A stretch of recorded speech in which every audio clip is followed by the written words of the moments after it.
एक और क्वेश्चन लेते हैं। Two particle of mass m1 and m2 moving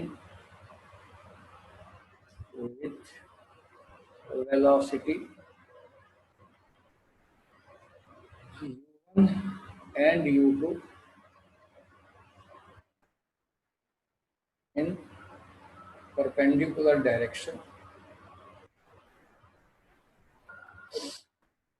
collide at intersection point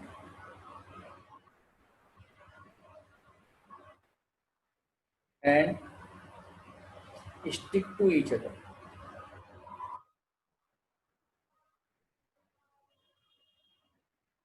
What will be velocity of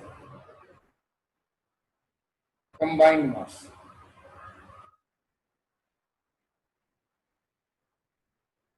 basically कुछ teacher या कुछ बुक में इसको थ्योरी की तरह एक्सप्लेन करते हैं, यही थ्योरी क्वेश्चन के फॉर्म में आपके पास आ जाता है, आप कंफ्यूज कर जाते हैं, इसलिए मैंने इसको क्वेश्चन का फॉर्मेट कर दिया।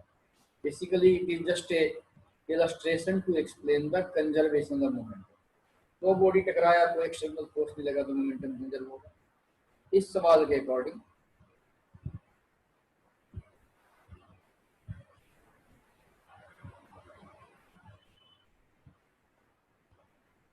ये सिर्फ दो परपेंडिकुलर डायरेक्शन है एक्स एंड वाई, और यहाँ दो बॉडी है m1 एंड m2, ये परपेंडिकुलर डायरेक्शन में मूव कर रहा है u1 और u2 से, और यहाँ ये कोलाइड करके टकरा गया। What will be there final velocity? तो एक्सटर्नल फोर्स नहीं है तो P initial equal to P final होगा। अगर हम इसको x डायरेक्शन मान लें और इसे y डायरेक्शन मान लेते हैं, x y डायरेक्शन हमारे हाथ की चीज है, हम कैसे भी मान सकते हैं। ये आपका माइनस एक्स हो जाएगा, माइनस वाई लिख देता हूं, ये पॉजिटिव x है और ये पॉजिटिव y है, तो P इनिशियल का x component equal to P final का x कंपोनेंट होगा। अब यहाँ पर देखिए P इनिशियल आपका, ये डिटेल में कर रहा हूँ, इतना करने की जरूरत नहीं है, m1 u1 plus m2 u2, तो P इनिशियल का x component m1 u1 x हो जाएगा और ये m2 u2 x हो जाएगा। ये m1 u1 cos 0 होगा और ये m2 u2 cos 90 होगा। कंपोनेंट्स के लेक्चर को देखिए, मैग्नीट्यूड और cos, तो यहाँ मैंने इसको लिख दिया m1 इंटू u1।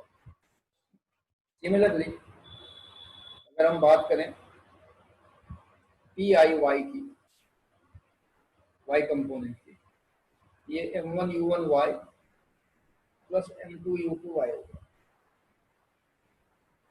ये u1 है और ये u2 है, हमने इसको x लिया हुआ है और इसको y लिया। ये हो जाएगा m1 u1 cos 90 plus m2 u2 cos 0 हो जाएगा, ताकि ये हो जाएगा m2। इसको हम डायरेक्ट पुट क्या करेंगे, क्योंकि तो इतने कंपोनेंट और वेक्टर एडिशन करने के बाद इतने एक्सप्लेनेशन की कोई जरूरत नहीं। ये हो जाएगा आपका m1 u1। अब ये टकराने के बाद दोनों कंबाइंड मास के रूप में मूव कर रहा है। सपोज कि ये एक्स एक्सिस से,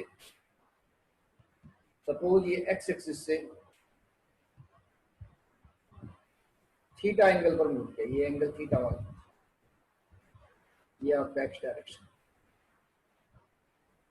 ये हो जाएगा m1 plus m2 v cos theta. यहां से v cos थीटा हम निकाल लेंगे, ये हो जाएगा m1 u1 bye m1 plus m2। कोई भी m1 m2 का वैल्यू दिया होगा वो निकल जाएगा। Similarly P I Y equal to P F Y, तो पी आई वाई का वैल्यू हमने ये निकाला होगा m2 u2 ये हो गया M2U2, ये हो गया कंबाइंड है तो M1 प्लस M2, और y कंपोनेंट हो जाएगा v साइन थीटा। तो यहाँ से अगर हम v साइन थीटा निकालें, ये हो जाएगा M2U2 कौन में। तो अब आपके पास v cos थीटा आ गया, ये v का x कंपोनेंट आ गया M1U1 by M1 plus M2, v sine theta आ गया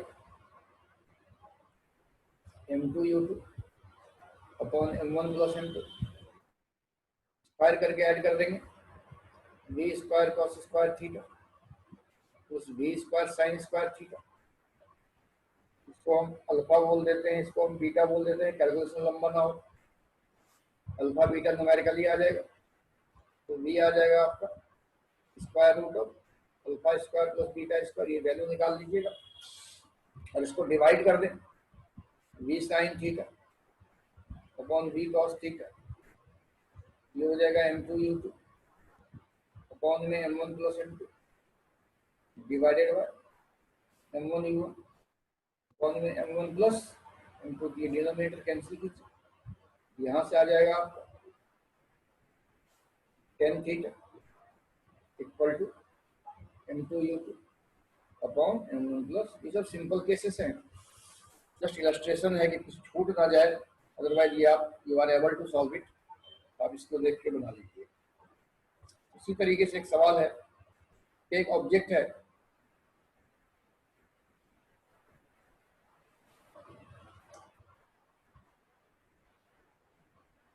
an object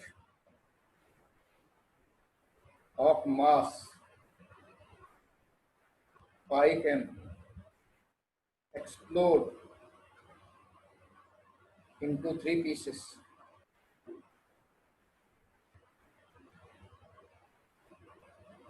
in the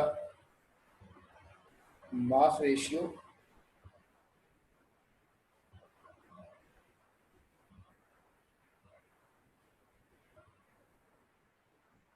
1:2:2. The two fragments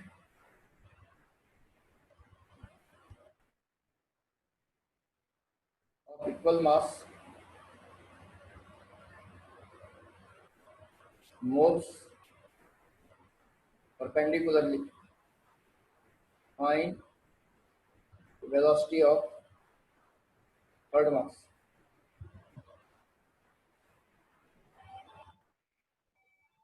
एक मास है, इसमें एक्सप्लोजन हुआ और ये 3 पार्ट में बट गया, इसका रेशियो 1:2:2 है, इसको हम मान सकते हैं m:2m जोड़ेंगे 5m आ जाएगा। जो इक्वल मास है ये 2m और ये 2m परपेंडिकुलरली मूव करता है, for the sake of convenience दोनों का वेलोसिटी सेम मान लेते हैं। तो तीसरा मास किधर मूव करेगा, सपोज कीजिए ये थीटा पे मूव किया, again p initial equal to p final. तो यहाँ पर देखिए p फाइनल कितना हो जाएगा, p इनिशियल कितना हो जाएगा 2m_u1 plus 2m_u2 p final plus m_v1। ठीक है, जैसा हमने पहले किया था, ये हमारा x डायरेक्शन है, ये हमारा y डायरेक्शन है, तीसरा मास से इधर गया थीटा एंगल पर v, ये हमारा u1, अभी हमने u1 u2 को सेम लिया, ये समझाने के लिए है, ये u2। तो pf हमारा कितना है 2m_u1 plus 2m_u2 plus mv। तो pf का x कंपोनेंट, इस जस्ट समझाने के लिए, ज़्यादा डिटेल में आपको नहीं करना, आपको डायरेक्ट करना है, बट एक बार समझ लीजिए कि ये कैसे आता है। प्लस mdx हो जाएगा, यहाँ जस्ट कंपोनेंट का खेल। मैं आपको हर लेक्चर में बोल रहा हूँ कि कंपोनेंट पे आपकी मास्टरी होनी चाहिए। अभी भी अगर कंपोनेंट्स में कुछ दिक्कत हो रही है या कोई स्टूडेंट मेरे वीडियो को यहाँ से देखना शुरू किया है, इसको देखने से पहले कंपोनेंट और वेक्टर एडिशन की वीडियो देखिए प्ले लिस्ट में। तो ये पी एफ एक्स हो गया, 2m u1 cos 0, मैग्नीट्यूड और कॉस का थ्योरी लगा दिया, 2m u2 cos 90 plus m v2, ये एंगल हो जाएगा 180 minus theta cos 180 minus theta. या आप इसको ऐसे भी लिख सकते हैं, इधर हो जाएगा v cos थीटा, इधर नेगेटिव हो जाएगा। ये आपका 0 हो गया, तो पी एफ एक्स हो गया आपका 2m u1 minus m not v2 v minus m v cos theta. Similarly, PFY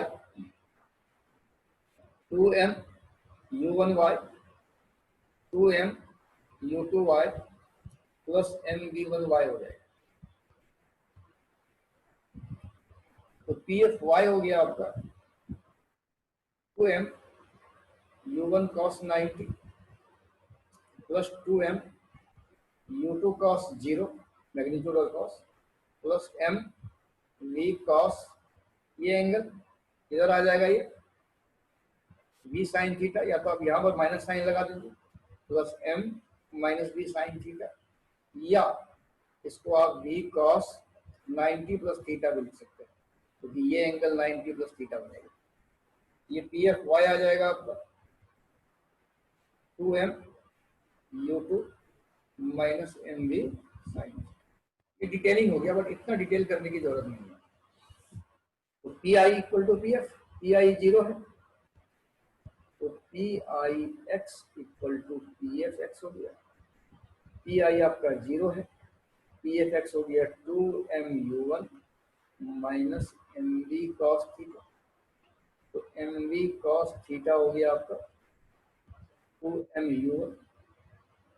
similarly P I Y equal to P F Y, P I Y भी 0 है, क्योंकि इनिशियल मोमेंटम का value 0 है, इसकी value 0 है। ये हो जाएगा m 2m u2 minus M V sine theta, तो यहाँ पर एम वी साइन थीटा आ जाएगा 2m u2। अब स्क्वायर करके ऐड कर दीजिए, यहाँ से अगर m और n को कैंसिल कर दें तो v cos थीटा आपका 2u1 आ जाएगा, और v sin थीटा आपका 2u2 आ जाएगा। स्क्वायर करके ऐड करेंगे तो v निकल जाएगा सेम एज बिफोर, और डिवाइड करेंगे तो tan थीटा, मतलब v हो जाएगा आपका 4u1 square plus u2 square का अंडर रूट, और tan थीटा हो जाएगा आपका u2 बाई, अकॉर्डिंगली आप इसको निकालते हैं।